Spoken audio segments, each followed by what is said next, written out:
As compare to ایک انسان ہے کہ جس نے بالکل مشکلیں ہی نہیں دیکھی, ٹھیک ہے نا, آپ ہاتھوں کا چھالا بنا کر اس کو بڑا کیا گیا اور اس نے دیکھا ہی نہیں باہر کا انوائرمنٹ, ٹھیک ہے. اسپیشلی اس میں پتہ ہے کیا, کہ جب میں دیکھ رہی تھی ابھی تھوڑا سا ریکیپ کرنے کے لیے ایک نظر ڈال لوں, تو میرے ذہن میں وہ آ رہا تھا کہ جو ہوم اسکولنگ کا, آپ لوگ بھی بتائیے کہ تھوڑا سا اس کے اوپر ہم ڈسکشن آئی گیس کر سکتے ہیں. ہوم اسکولنگ کی جو بات ہوتی ہے نا, اس میں میں دیکھتی ہوں کہ بچوں کو مطلب کہ گھر کے اندر ہی بیٹھ کے پھر آن لائن ٹیچرز ارینج کر دیے, یا گھر میں ٹیچر آ رہا ہے اور بچوں کو باہر کا ماحول ہی نہیں دکھایا جا رہا, ان کو پتہ ہی نہیں. تو میں سوچتی ہوں وہ کیسے پھر سمجھتے ہوں گے کہ باہر کی دنیا جو کہ جو بچوں کے سامنے بھی آتی ہے, ایسا نہیں کہ صرف ہم بڑے ہوتے ہیں تبھی سمجھ آتی ہے. تو میرا بیٹا تو چھوٹا ہے, لیکن وہ بتاتے ہیں مما, اس نے مجھے بولا اس کی 85% ہے, میری نظر پڑ گئی, وہ میم کے پاس وہ پورا ریزلٹ کارڈ تھا, اس میں 72 تھی, اس نے ایسے کیسے بول دیا, اتنا بڑا فرق, ٹھیک ہے. تو اس کو بھی میں سمجھاتی ہوں کہ بیٹا دنیا ایسی ہے, دنیا میں اس طرح ہوتا ہے, آپ بلائنڈ ٹرسٹ کسی پہ نا ہر بات پہ مت کر لیا کریے, ٹھیک ہے. تو اس کو پھر میں دوسرے اینگل سے, رزلٹ کے حوالے سے بھی, دوسرے اینگل سے بھی میں نے اس کو بتایا کہ ایسے ہوتا ہے, لوگ جھوٹ بھی بولتے ہیں, ٹھیک ہے. تو اس میں آپ اتنا حیران مت ہوا کریے, ریڈی رہا کریے کہ کبھی کوئی مجھ سے جھوٹ بھی بول سکتا ہے, سچ بھی بول سکتا ہے. لیکن خیر وہ تو ایک لمبی ایک تربیت والی بات ہوگی نا, پورا اس کے اوپر میں نے اس کو سمجھایا تھا.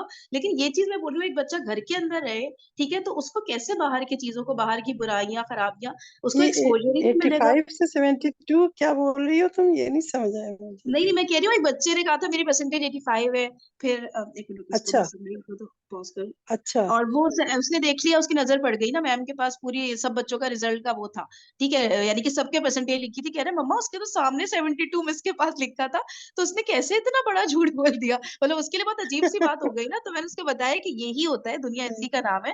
تو اس کو پھر خیر وہ تو ایک لمبی بات ہو گئی نا, مطلب اس کو ایکسپوجر ملا نا کہ لوگ جھوٹ بھی بولتے ہیں, ورنہ وہ گھر میں رہتے رہتے اسے کیا پتا رکھتا. اگر میں اس کو گھر میں ہی بٹھائی رکھتی کہ بس گھر میں ہی ٹیچرز آ رہے ہیں, پڑھا رہے ہیں, آن لائن ہی ہو رہا ہے سب کچھ, کہ بھائی باہر کے شر سے محفوظ رہے. بھائی شر تو ہمارے دور میں بھی تھا, تو اس کا یہ مطلب تو نہیں ہے کہ ہر کوئی اس کا وکٹم بن جاتے. تو ہمیں یہی تو ہمارا کام ہے کہ ہم نے تربیت کرنی ہے, اور تربیت ہم نے کرنی ہے, وہ تو ایک سیکنڈ لیول پہ بات آ گئی. اصل میں تو اللہ تعالیٰ کی مدد پھر آ ہی جاتی ہے. تو ورنہ تو پھر ہر کوئی بگڑا رہا ہے, اگر باہر کے ماحول سے انفلوئنس رہے گا. تو ہمارے دور میں بھی کوئی ایسا تو نہیں تھا کہ سب بہت نیک پرہیزگار دودھ سے دھلے ہوئے بچے ہمارے آس پاس ہوتے تھے. تو یہ مجھے لگتا ہے کہ یہ بہت ضروری ہے کہ نہیں. جب انسان مشکلوں سے گزرتا ہے نا, ہوم تو بہت مضبوط ہوم بنتا ہے. اسکولنگ فرین ہوم اسکولنگ کوئی اتنی ایزی جاب نہیں ہے, بہت مشکل کام ہوتا ہے. لیکن اس سے بس یہی ہے کہ وہی جو معاشرے کی برائیاں پہلے جو چھوٹی بہت ہوتی تھی نا, اب بہت زیادہ ہی کچھ گندگی اتنی ہو گئی ہے کہ وہ بچے بہت ہی خراب بگڑ بھی جاتے ہیں. تو اس لیے لوگوں نے اب زیادہ تر کوشش یہی کی ہے, پورے دنیا میں یہ چل رہا ہے کہ ایک تو جانے آنے کا وہ سب پرابلم سے بھی بچیں, اور گھر میں سارے گندے ماحول سے بچا کے بچے کو اپنے آنکھ کے دیکھیے سامنے شاعری میں پڑھائیں. تو پھر بالکل بھی نہیں اگری کرتی, مجھے تو یونیورسٹی لیول بیس ہی پہ جو سمجھ نہیں آتے ہیں آتی نا, اس کی. پھر تو نہیں, یونیورسٹی لیول پہ تو سبھی پھر جاتے ہیں نا, پھر وہ تو گھر نہیں پڑھ سکتے, وہ چلے جاتے ہیں پڑھنے کے لیے. وہ اور زیادہ تر ہوم اسکولنگ والے نا یونیورسٹی لیول پہ آ کے یونیورسٹیز میں پڑھتے ہیں, پھر آن لائن کوئی نہیں پڑھتا اس وقت. بہت چلیں صحیح ہے. ہاں. تو خیر بات یہاں سے شروع ہوئی تھی کہ جو ہے مطلب انسان جب تو اللہ تعالیٰ نے اس طرح سے مشکلات سے صحابہ کو بھی گزارا سارے, تو وہ سب اتنا اسٹرانگ ہوئے, تو امت کے لیے زبردست اگزامپل بنے نا. اور ہمیں بھی پتہ چلا کہ ہاں بھی مشکلات سے جب کوئی گزرتا ہے تب بھی اس کا ایمان کا لیول بالکل پیک پر رہنا ہی چاہیے نا. تو وہ جو بات ہو رہی تھی نا کہ جراثیم باڈی کے اندر آتے ہیں تو اس کو اور مضبوط بنا دیتے ہیں, اور یہ ساری ڈیٹیلز ہم نے کل ڈسکس کر لی تھی نا. امت مسلمہ نے بھی اپنے ابتدائی زمانے میں جو سختیاں برداشت, ایک سیکنڈ, ہاں, امت مسلمہ نے بھی اپنے ابتدائی زمانے میں جو سختیاں برداشت کی اور جو صدمے سہے, وہ اس کی قوت مدافعت کی مضبوطی کا باعث بن گئے. یہی وجہ ہے کہ 14 صدیاں گزرنے اور آفات کے ہزارہا طوفانوں سے پالا پڑنے کے باوجود امت مسلمہ نہ صرف باقی ہے بلکہ دن بدن اس کا دائرہ بڑھتا جا رہا ہے. ٹھیک ہے. اچھا, پھر یہ بات ہو رہی تھی کہ کیا صحابہ کرام کے تنازعات رحماء بینہم کے اگینسٹ ہے, کہ بھائی یہ آتا ہے نا قرآن مجید, تو یہ کہتا ہے کہ آپس میں بہت زیادہ بڑے رحیم و کریم تھے. تو پھر یہ بات اختلافات اور پھر اس کے بعد جنگوں تک کیسے پہنچ گئی, یہ والی بات ہو رہی تھی نا. تو اس میں پھر یہ جو ڈیٹیلز آئی تھی کہ ان کے درمیان اختلافات اور ناراضگی, یہ صرف ایسا نہیں ہے کہ تاریخ کی کتابوں سے ہمیں ملتا ہے, یہ تو حدیث کی کتابوں سے, نبی پاک صلی اللہ علیہ وسلم کے فرمان ہے یہ تو باقاعدہ, جس سے یہ بات ثابت ہوتی ہے کہ صحابہ کے درمیان, پھر خلفائے راشدین کے درمیان بھی آپس میں تھوڑی سی خفگی ہو گئی تھی. لی. پھر امہات المومنین میں سے بعض سے ناراض ہو گئے تھے نبی پاک صلی اللہ علیہ وسلم خود. تو یہ ساری چیزیں تو ملتی ہیں کہ ناراضگی ہوتی تھی، لیکن ناراضگی کا مطلب یہ نہیں ہوتا کہ انسان بس ہمیشہ کے لیے دشمن ہو گیا یا دل میں نفرت رکھا ہوا ہے، ایک دوسرے کو برا بھلا سمجھ رہے ہیں. ٹھیک ہے، ٹیمپرری طور پہ ہو جاتا ہے، جیسے گھر کے افراد میں بھی ہوتا ہے. چند دن تھوڑی سی ناراضگی ہوئی، پھر وہ جو ہے ریپ اپ ہو جاتا ہے سب، اور پھر واپس پہلے کی طرح رہنے لگ جاتے ہیں. تو اس لیے صحابہ کرام کے، اور ہاں یہ بڑی امپورٹنٹ بات تھی نا کہ صحابہ کرام کے ہاں ماحول بے تکلفانہ تھا. کوئی کسی کا تابع مومن اور لکیر کا فقیر نہیں تھا. جو جس بات کو درست سمجھتا تھا خیر خواہی کے جذبے کے ساتھ اسے برملا کہتا تھا. ٹھیک ہے نا. تو اس میں ظاہر سی بات ہے اختلافات ہو جاتے ہیں، اور یہ کہ جو ان کے اختلافات تھے وہ خالص علمی اور فقہی نوعیت کے ہوتے تھے. ٹھیک ہے نا. اچھا، اور یہ کہ اس کے علاوہ جو یہ بات ہوئی کہ ایک دو معاملات میں اگر ان کے درمیان جنگ کی نوبت بھی آ گئی تو وہ بھی اس لیے کہ قرآن کریم کو جس طرح سے انہوں نے سمجھا، اس میں جیسے کسی کا تھوڑا سا پرسپیکٹو چینج ہوا تو اس کے لیے وہ لوگ جان کی بازی دینے کے لیے بھی تیار ہو گئے. ٹھیک ہے نا. صرف اور صرف مقصد ان کا یہی تھا، نیت ان کی صاف تھی کہ جو ہے اسلام کو پراپر طریقے سے امپلیمنٹ کرنا ہے، اور اگر کسی ایک نے دوسرے کے خلاف جنگ کی تو یہی سمجھا کہ وہ غلط انڈرسٹینڈنگ پر ہے، تو صرف اس وجہ سے کی. ٹھیک ہے نا.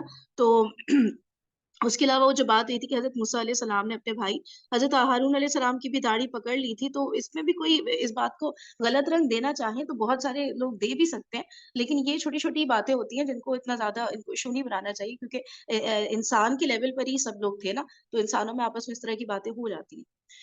اور سیدنا معاویہ رضی اللہ تعالیٰ عنہ کی خطۂ اجتہادی پر حضرت حکیم الامت تھانوی رحمۃ اللہ علیہ کا ملفوظ، ٹھیک ہے نا، یہ ہم نے پورا پڑھ لیا تھا کہ انہوں نے اس کے بارے میں کیا کہا تھا. تو صحیح، اس میں تو اتنا ڈیٹیلز کوئی ایسی تھی نہیں. پھر سیاسی اختلاف رائے کے وقت مناسب لائحہ عمل، یہ بھی تھا ہاں. تو یہ تھا کہ سیاسی و انتظامی معاملات ہمیشہ پہلودار ہوتے ہیں. ٹھیک ہے نا، کہ سیاست میں اب بہت ساری چیزیں، اس میں یہ تھا کہ جو سیاسی ذمہ داری ہوتی ہے نا، جو لیڈر ہوتا ہے، ٹھیک ہے، اس کے بارے میں جو بات آئی تھی نا، وہ مین تھی کہ سیاسی ذمہ داریاں اور قومی تقاضوں کی تکمیل کے لیے اٹھائے جانے والے ہر قدم پر انسان یہی کر سکتا ہے کہ اپنی نیت اچھی رکھے. ٹھیک ہے، جو سیاسی لیڈر ہے اپنی نیت اچھی رکھے، خود غرضی اور مفاد پرستی سے دور رہے، قوم کی بھلائی کے لیے غور و فکر اور مشورے کرے، اور اللہ تعالیٰ کی شریعت اور اخلاقی حدود کے اندر رہتے ہوئے وقت، زمانے اور حالات کے لحاظ سے مناسب ترین لائحہ عمل اختیار کرے.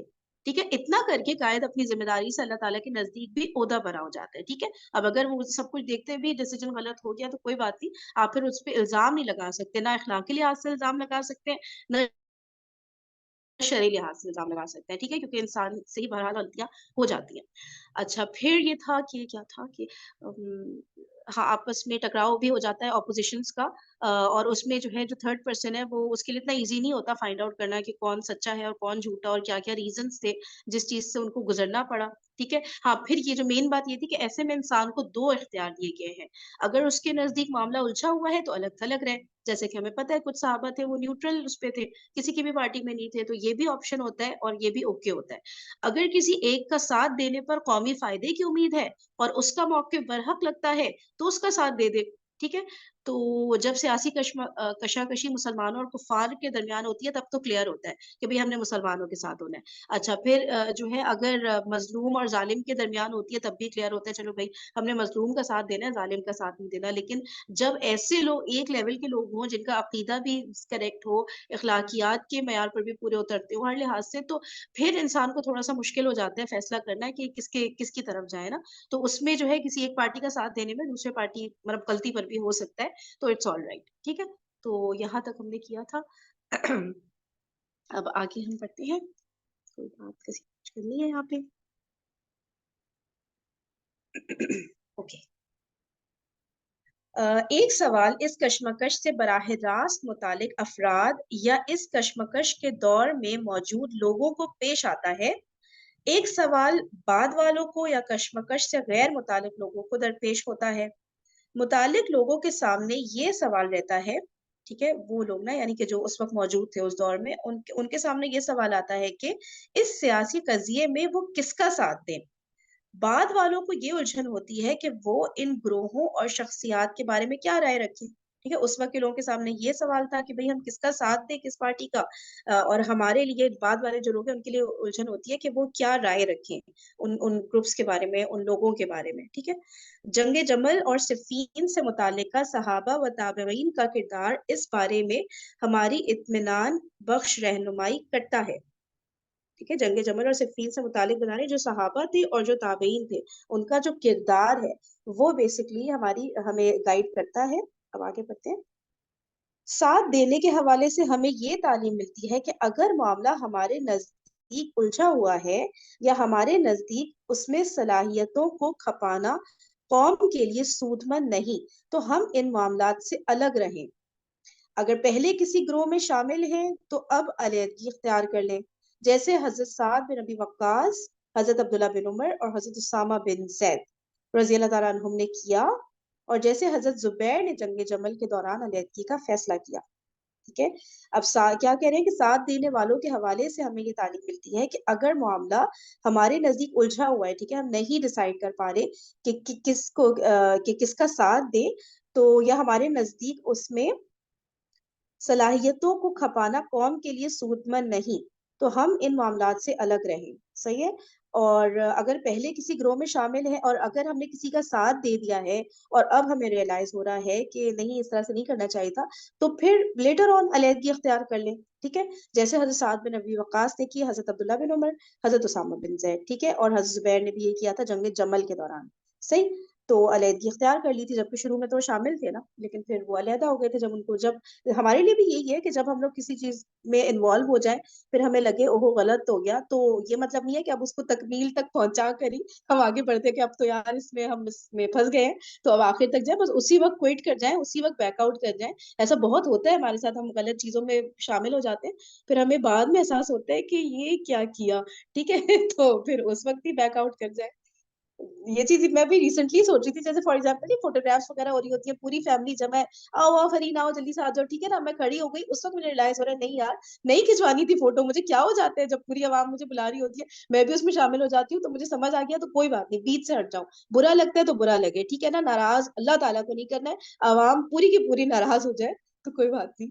ہاں جی, سچاشا نے صحیح لکھا ہے چیٹ میں, یو ٹرن لے لیں, بالکل آگے چلی بھی گئے ہیں تو پلیز یہ چیز بہت ہے, کیونکہ ہم لوگ اکثر غلط کاموں میں شامل ہو جاتے ہیں, کیونکہ وہی بات ہے نا, پوری عوام وہ کر رہی ہوتی ہے نا, تو وہ پھر بہت ایزی ہوتا ہے کہ بھائی اس چیز کا حصہ بننا, ٹھیک ہے نا, کمفرٹ زون میں بندہ پھر رہنا چاہتا ہے نا, تو اس کا حصہ بن جانا. اگر اس سے نکلے تو پھر سب کی جو نظریں کاٹتی ہیں, جو تانے آتے ہیں, جو اپنی ہسٹری یاد دلائی جاتی ہے کہ فرین تمہیں یاد ہے وہ اتنا مشکل ہو جاتا ہے کہ انسان کہتا ہے یار کوئی بات نہیں, اللہ تعالیٰ معاف کرنے والے, اور اس چیز کے اندر ہم لوگ نا پھر پڑھتے چلے جاتے ہیں, یہ بہت غلط ہوتا ہے. اور اسپیشلی جب اب سب کو پتا ہے کہ بھائی ہم لوگ ماشاء اللہ دین کا علم دے رہے ہیں, سمجھ رہے ہیں دین کو, تبلیغ کرنے کی بھی کوشش کرتے ہیں, اس کے باوجود ہم وہی کریں جو عوام کر رہی ہے, چاہے وہ غلط کری ہو, تو پھر پر یہ بہت زیادہ نا, یہ اور زیادہ غلط, اور عوام سے بھی زیادہ غلطی پہ پھر ہم ہو جاتے ہیں, مجھے لگتا ہے نا.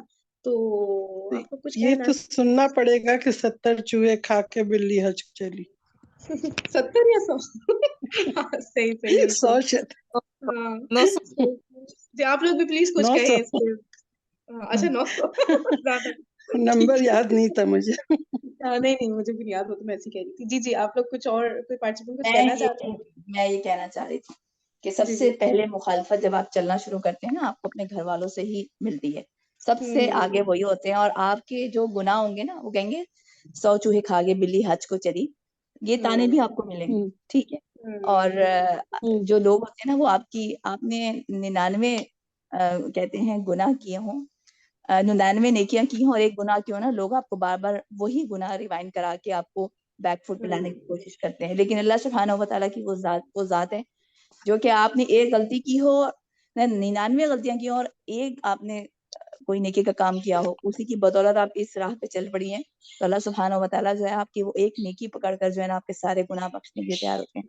تو جب ہمارا کنیکشن اور ہماری ساری نیتیں, یعنی کہ ہمیں جو بھی کام کر رہی ہوں صرف اور صرف اللہ کی رضا مقصود ہے, تو پھر وہ آسان بھی ہو جاتا ہے. اس میں کتنی رکاوٹیں آئیں, انسان آگے بڑھتا چلا جاتا ہے. لیکن بس اپنے آپ کو جو ہے وہ کنیکٹ رکھنا ہے اور دعائیں مانگتے رہنا ہے استقامت کی, کیونکہ اس راہ میں بہت یو ٹرنز آئیں گے, بہت یو ٹرنز آتے ہیں, تو یو ٹرن نہیں لینا ہے.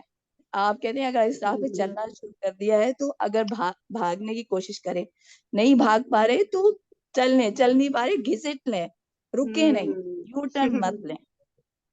زبردست زبردست, بالکل صحیح, بہت بہت بہترین بات کی سلطانہ, جزاک اللہ. اور کوئی کسی نے انمیوٹ صحیح کیا کہا تھا؟ فرزانہ نے, بالکل صحیح کہا کہ یہ تو چلیں. ہوگا, یہ آپ پہلے ہی سمجھ لو کہ یہ تو ہونا ہے. جب آپ نے قدم رکھ لیا ہے نا تو یہ سمجھ لو کہ سننا تو پڑے گا ہر طرف سے. تو اب یہ جیسے حضرت زبیر جنگ جمل میں باقاعدہ اس کا پارٹ بن گئے, پھر انہوں نے بیک آؤٹ کیا, کتنا مطلب کیا کیا تھاٹس ان کو آئی ہوں گی, کتنی ساری اس طرح کی چیزیں ہوتی ہیں نا. تو بہت بہت مضبوط ایمان چاہیے, اور یہ کہ نہیں کوئی بات نہیں, ابھی مشکل ہوگا, ابھی سب میرے اگینسٹ کھڑے ہو جائیں گے, لیکن اٹس آل رائٹ, میں حق پر ہوں, مجھے اللہ تعالیٰ کو اکیلے ہی فیس کرنا ہے, یہ لوگ میرے ساتھ نہیں کھڑے ہوئے ہوں گے. تو یہ والی تھاٹ ڈیولپ ہو جائے نا, بس اللہ تعالیٰ میں سمجھا دے, سب باتیں سمجھ آ جائے. چلے آگے چلتے ہیں. ان چیزوں میں نا سوری ایک بات کہنی تھی کہ ان چیزوں میں ایک چیز مجھے بھی سمجھ یہ آئی کہ ہم پڑھتے نا امر بالمعروف اور نہیں عن المنکر, تو اس سے مجھے یہ سمجھ آیا کہ جب میں نے تھوڑا بہت کیا کہ نیکی کا حکم دینے میں اتنا مشکل نہیں لگتا جتنا نہیں عن المنکر پہ لگتا ہے. جب آپ کسی کو کہتے ہو نا کہ یہ کام نہیں کرنا, اور خود بھی مطلب اگر پہلے تو آپ ہی رکتے ہو نا, خود کوئی بدعت ہو گئی, کچھ ہو گیا, کوئی چیز ہو گئی, کوئی رسم ہو گئی, تو آپ کو وہ صحیح ہے کہ فیملی والے ظاہر مطلب آپ کے کلوز ہوتے ہیں نا, تو وہ سب سے زیادہ آپ کو کرتے ہیں, آپ کے ساتھ ریزسٹ کرتے ہیں. تو دوسرا یہ کہ اگر آپ کسی کو اور کو بھی بتا رہے ہو, جب تک نیکی کا حکم دیتے جاؤ گے نا, اپنے ساتھ بھی آپ کرتے جاؤ گے, اگلا دیکھتا جائے گا, تو وہ آپ کو کچھ بھی نہیں کہے گا, وہ کہے گا ٹھیک ہے لگی ہوئی ہے اس راہ میں لگی رہے.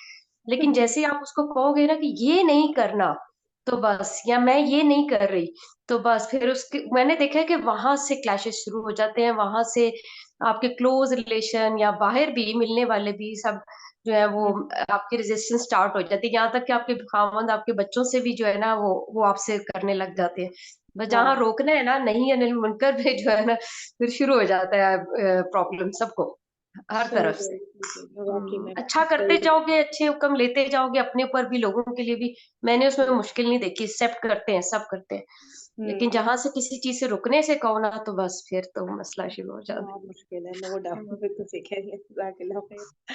جی چیٹ میں کسی نے کچھ لکھا تھا کیا اپنے پاس آ رہا ہے؟ چلے اچھا, تو جنگ جمل کے دوران, اچھا لیکن اگر کسی ایک سیاسی گروہ کی قومی خیرخواہی, اخلاق و کردار, منشور اور دعوت پر ہم کو اعتماد ہے, اور ہم سمجھتے ہیں کہ شرعی لحاظ سے بھی اس کا ساتھ دینا برحق ہے اور اس میں قوم کا نفع ہے, تو پھر ہم اس جماعت کے ہم قدم ہو جائیں.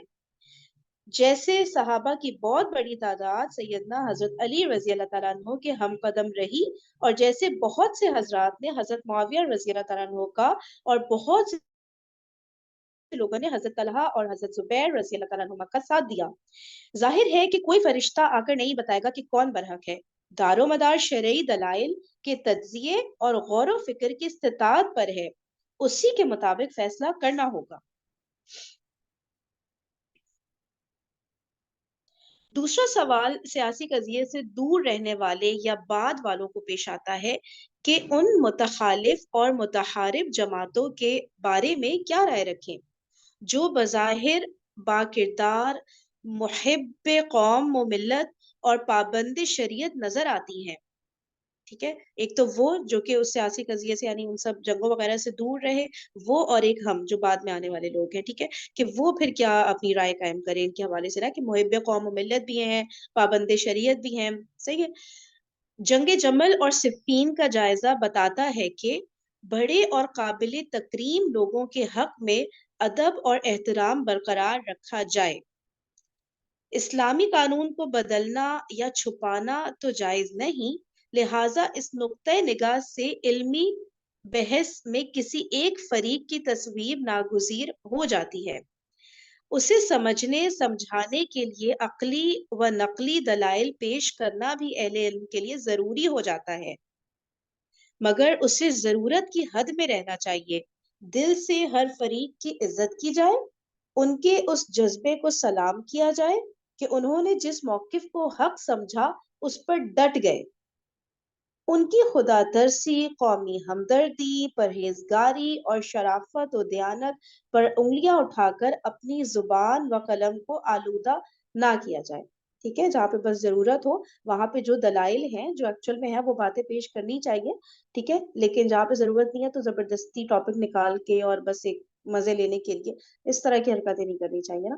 اور مطلب وہی بات ہے, کم سے کم بولیں جہاں پہ بس ضرورت ہے وہاں پہ, لیکن جو فیکٹ ہے وہ اس کو سامنے پٹ اپ کریں, ٹھیک ہے نا. فرین میرے خیال سے یہ چیز ہمیں اپنی سوسائٹی میں اپنے بچوں کو بھی سکھانی چاہیے کہ جب کسی سے ہم کوئی آرگیومنٹ کرتے ہیں یا کسی بات پہ ہمارا کوئی کلیش ہو جاتا ہے تو ہم فیکٹس کو سامنے رکھتے ہوئے کس طریقے سے تمیز کے دائرے میں ایک دوسرے سے ایک ڈائلاگ, ایک ڈسکشن کر سکتے ہیں. ہماری سوسائٹی میں لوگوں کو یہ چیز نہیں آتی, لوگ فوراً دوسرے کی انسلٹ پہ, پرسنل اٹیکس پہ اتر جاتے ہیں فوراً. ہم کہیں بھی دیکھیں, پولیٹکس میں دیکھیں, ریلیجنس میں دیکھیں, سیکٹس کے آپس میں لڑائیاں ہوتی ہیں, وہ فوراً دوسرے کی پرسنالٹی کو اٹیک کرنا شروع کر دیں گے. یعنی ایکچوئل فیکٹ سے نکل کے وہ ان کی شخصیت پہ ہونا شروع ہو جائے گا, ان کے خاندان والوں نے کیا کیا اس کے اوپر شروع ہو جائے گا. یعنی وہ ہم ایک طریقے سے ایک تمیز کے دائرے میں رہ کے ڈائلاگس کرنا ہمیں آتے ہی نہیں ہے. ہم اگر کسی کو کوئی بات سکھاتے بھی ہیں تو ہمیں اس چیز کا بڑا خیال رکھنا چاہیے کہ ہم سامنے والے کی انسلٹ نہ کریں یا اس کو یہ فیل نہ ہو کہ ہم نے اس کو نیچا دکھایا ہے.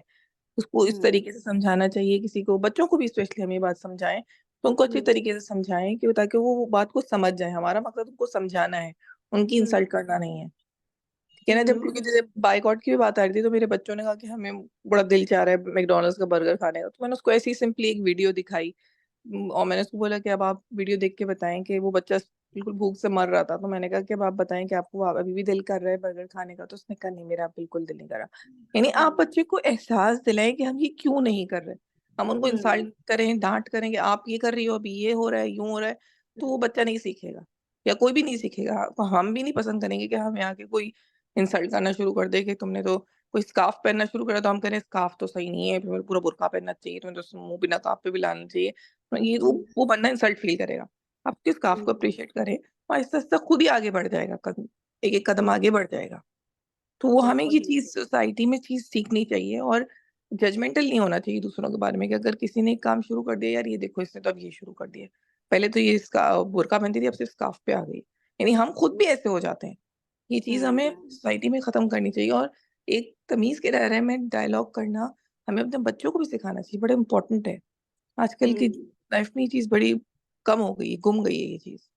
ہاں, جو فیکٹس ہیں ان کو سامنے رکھے بندہ, اور جیسے ہم لوگ کو ہوتا ہے نا ایک ڈر جاتے ہیں, چپ ہو جاتے ہیں کہ یار ہم سے نہیں ہوگا کیا ہے, تو وہی بات ہے نا, کرتے ہی نہیں اس طرح کی بات تو پھر ظاہر ہے نہیں ہوگا, پھر کرنا آئے گا ہی نہیں.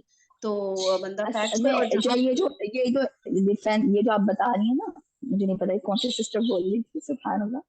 اصل میں یہ جو جی میں یہ کہنا چاہ رہی تھی کہ جب آپ کے پاس اسٹرانگ ویلڈ ریزنس نہیں ہوتی, جب تک آتھینٹک نالج نہیں ہوتی, ٹھیک ہے نا, جب انسان جو ہے نا وہ اس پہ اترتا ہے کہ پرسنل پہ اتر جائیں گے اور یہ سب باتیں ہوں گی. جب آپ کے پاس اسٹرانگ ریزن ہوتے ہیں, اسٹرانگ آپ کے پاس نالج ہوتا ہے آتھینٹک, تو پھر جو ہے نا, پھر جو آپ کی وہ مباحثہ ہوتا ہے نا یا جو آرگیومنٹس ہوتے ہیں وہ ایک پروڈکٹیو ڈائریکشن میں جا کے دوسروں کو مور کنونسنگ ہوتے ہیں. یہ بات ٹھیک ہے, لیکن مسئلہ ہے کہ ہمارے پاس جب انفارمیشن نہیں ہوتی نا تو ہم اس چیز پہ اپنے آپ کو مطلب وہ کرنے کے بجائے کہ یار مجھے اس سے زیادہ اس کے بارے میں علم نہیں ہے, میں نہیں بولوں گی, وہ بولنے کے بجائے ہم الٹا دوسری چیزوں پہ آنا شروع ہو جاتے ہیں. بالکل یہ ہم نہیں کرتے کہ بھئی اگر ہماری ہے ہمارے اس میں یہی اتنی ہے زیادہ کہ نالج نہیں ہے میری اس بارے میں. ہاں نالج نہیں, دیکھیے اگر دوسرا بندہ کہہ رہا ہے نا کہ اگر وہ سیلف پہ آ گیا تو ہماری تو یہی حکم ہے نا, قول سلام کرے اور اٹھ جائے. اب جو ہے نا ہاں بس اب ختم, کیونکہ آگے اس کی بات سمجھ میں نہیں آ رہی ہے یا میرے پاس کوئی اسٹرانگ ریزن نہیں ہے, دلیل نہیں ہے جو کہ میں اس کو کنوینس کر سکوں. یہ چیز ہوتی ہے. اور اگر کوئی فیکچوئل بات ہمارے پاس نہیں بھی ہے, سامنے والے نے کوئی ایسی بات کر دی ہے جس کا آپ کو نہیں پتا, ہم اس کے اراؤنڈ بھی گیم کھیلنے کے بجائے اس کو بولنے کہ بھائی اس معاملے میں مجھے زیادہ انفارمیشن نہیں, میں نے نہیں اس کے بارے میں پڑھا. بالکل ایسا لگتا ہے ہماری ایگو ہرٹ ہو رہی ہوتی ہے, ایسا لگتا ہے. صحیح. ایک چیز اور پتہ ہے کیا, جو فیکٹس بیان کرنے پہ نا میں نے یہ چیز ٹرائی کری اور مجھے لگا ہے کہ یہ چیز ورک کری ہے. فار ایگزامپل کوئی بھی بات ہم کسی کے سامنے کسی بھی حوالے سے رکھ رہے ہو نا, تو اگلے کو نا ایک فیلنگ آتی ہے کہ یار یہ بہت اپنا علم جھاڑی ہے, جمعہ 4 دن نہیں ہوئے سیکھے ہوئے اور اب یہ نا ہمارے سامنے علم جھاڑی ہے. تو اس کو نا میں یہ اسٹریٹجی یوز کرتی ہوں جب اس طرح کا مجھے لگتا ہے کہ اگلا بندہ فیل کرے گا, میں کہتی ہوں تم کو پتہ ہے یہ بات مجھے خود نہیں پتا تھی, پچھلے ہفتے تو میں نے لرن کی ہے, تو مجھے پتا چلی تو میں سب کو بتا رہی ہوں, ورنہ واقعی مجھے بھی نہیں پتا تھا. جب اس طرح اپنے آپ کو بالکل ایک مطلب نا زمین پر لے آتے ہیں نا تو اگلے کو بھی لگتا ہے کہ ہاں یار یہ علم نہیں جا رہی ہے, اس کو خود بھی یہ بات نہیں پتا تھی, یہ خود ہاں ایکسپٹ کر رہی ہے. بالکل, آپ خود بھی اسٹوڈنٹ لیول پہ آ جائیں, کہ میں بھی اسٹوڈنٹ ہوں, تم بھی اسٹوڈنٹ, ہم دونوں مل کے ہاں لڑیں گے. اس سے بڑا اگلا نا سافٹ ہو ہاں جاتا ہے پھر نا کہ ہاں چلو یار پھر تو صحیح ہے. یہ بڑا ورک کرتا ہے. چلے, اور کسی نے کوئی بات کوئی کچھ کہہ رہا تھا؟ چلیے صحیح ہے. تو یہ ہے کہ کدھر تک پہنچے تھے ہم؟ تو بالکل lost ہو گئی. اچھا, بلا ضرورت مشاجرات کی بحث سے گریز کی تعلیم. ہاں ادھر ہی آ رہا ہے, ٹھیک ہے. مشاجرات صحابہ کوئی ایسا محبوب مشغلہ نہیں کہ اسے بلا ضرورت چھیڑا جائے. صحیح ہے, مشاجرات صحابہ کوئی ایسا محبوب مشغلہ نہیں کہ اسے بلا ضرورت چھیڑا جائے, خصوصاً صحابہ کی عیب جوئی کی نیت سے اس میں غور و خوض کرنا تو ایمان کو تباہ کرنے کے مترادف ہے. دیکھیں کتنی امپورٹنٹ لائن ہے, خصوصاً صحابہ کی عیب جوئی کی نیت سے اس میں غور و خوض کرنا تو ایمان کو تباہ کرنے کے مترادف ہے. اسی لیے اسلاف مشاجرات میں حضرت علی کی تصویب اور ان سے محاربہ کرنے والوں کی تختیہ کا عقیدہ رکھنے کے باوجود عمومی طور پر عوام کو ان مسائل میں بحث سے منع کرتے تھے. چنانچہ امام قرطبی رحمۃ اللہ علیہ فرماتے ہیں, حسن بصری رحمۃ اللہ علیہ سے صحابہ کرام کے باہمی قتال کے بارے میں سوال کیا گیا تو انہوں نے فرمایا, عربک آ گئی ہے پھر ترجمہ, ہاں پتہ نہیں کہ عربک کیا آگے پر ترجمہ کچھ, یہ ایسی جنگ تھی جس میں اصحاب محمد صلی اللہ علیہ وسلم موجود تھے اور ہم غائب. ٹھیک ہے, یہ انہوں نے کہا حسن بصری رحمۃ اللہ علیہ نے, انہوں نے کہا ہے کہ یہ ایسی جنگ تھی جس میں اصحاب محمد صلی اللہ علیہ وسلم موجود تھے اور ہم غائب, ہم نہیں تھے اس جنگ میں. وہ ان حالات کو جانتے تھے اور ہم نہیں جانتے. جن امور میں انہوں نے اجماع کیا ان میں ہم ان کی پیروی کرتے ہیں, اور جن امور میں انہوں نے اختلاف کیا تو ان میں ہم بھی توقف کرتے ہیں. اچھا, اس کو کیسے سمجھے اس جملے کو؟ جن امور میں انہوں نے اجماع کیا, مطلب تھوڑا سا وہ لگ رہا ہے, میرے خیال سے ذہن میں آ رہا ہوگا سب کے اس کا میننگ ہو کیا رہا ہے. جہاں پر ان کے اختلاف ہوا اس پہ توقف کرنا مطلب رک جانا ہوتا ہے نا, توقف کا مطلب کہ اس پہ بہت زیادہ ان پہ مطلب نہ بات. کچھ پڑھنا, جی کچھ بتانا تھا اس میں. نہیں آئی گیس اب تو کلیئر ہے, اس میں کوئی اتنا زیادہ وہ ڈیپتھ, وہی باتیں اصل میں ریپیٹ ہی ہو رہی ہیں. وہ بس آتھر انہی باتوں کو نا بہت مطلب بہت اچھی بات ہے یہ کہ وہ اچھی طرح ایکسپلین کر رہے ہیں کہ کوئی شک. جس کے اوپر سب لوگ متفق تھے نا, اجماع کر دیا جس پہ, یعنی سب کی رائے ایک ہو گئی تو اس کی تو پیروی فوراً ہی کر لیتا ہے نا انسان, اور جس میں اختلاف ہوا تو اس کے اندر ذرا رک کے سوچتے ہیں, اس کے اندر وقف کرتے ہیں. تو ٹھیک ہے نا, بڑے زبردست اس میں رائٹر نے ایک ایک بات ہمارے ذہن میں کلیئر کر دیا نا کہ ان چیزوں کو ہم نے کس طرح لینا ہے. کتنی بڑی بات ہے, ورنہ بکس میں صرف بیان کر دیا جاتا ہے, اس طرح ایکسپلینیشن ملتی نہیں. میں اکثر یہی سوچتی ہوں کہ سیرت کی جو کتابیں ہیں, وہ جو reading in between the lines ہوتا ہے نا, وہ مجھے اس طرح کی کتاب نہیں ملی آج تک نا, کہ جس میں وہ سمجھائیں بھی. تو ٹھیک ہے یہ واقعہ تو ہو گیا, لیکن اس سے ہماری لرننگ کے اتنے سارے پوائنٹس ہیں, تو ایسے کوئی بک کیوں نہیں ہوتی کہ جس میں ڈیٹیل میں وہ والی باتیں بھی ایکسپلین کی جائے نا, کہ جیسے ان آتھر نے کیا ہے, اتنا ایفرٹ لگا کے دیکھیں ہمیں ہی سمجھائے چلے جا رہے ہیں کہ ہم نے کس طرح سے اس کو لینا ہے, کس طرح عزت کرنی ہے, بار بار ریپیٹ کر رہے ہیں کہ کہیں سے بھی نا یہ پڑھتے پڑھتے ہم لوگ غلط ٹریک پہ نہ چلے جائیں. تو کتنی بڑی بات ہے نا ماشاء اللہ سے. تو اب آگے چلتے ہیں, یہ جو 3 کراس لگے ہوئے ہیں اس کے بعد سے میں اسٹارٹ کری ہوں. متکلم اسلام امام ابو بکر باقلانی رحمۃ اللہ علیہ کی ایک تصنیف کا درج ذیل اقتباس بھی قابل غور ہے. حضرت عبداللہ بن عباس رضی اللہ تعالیٰ عنہ سے پوچھا گیا, مشاجرات کے بارے میں آپ کیا کہتے ہیں؟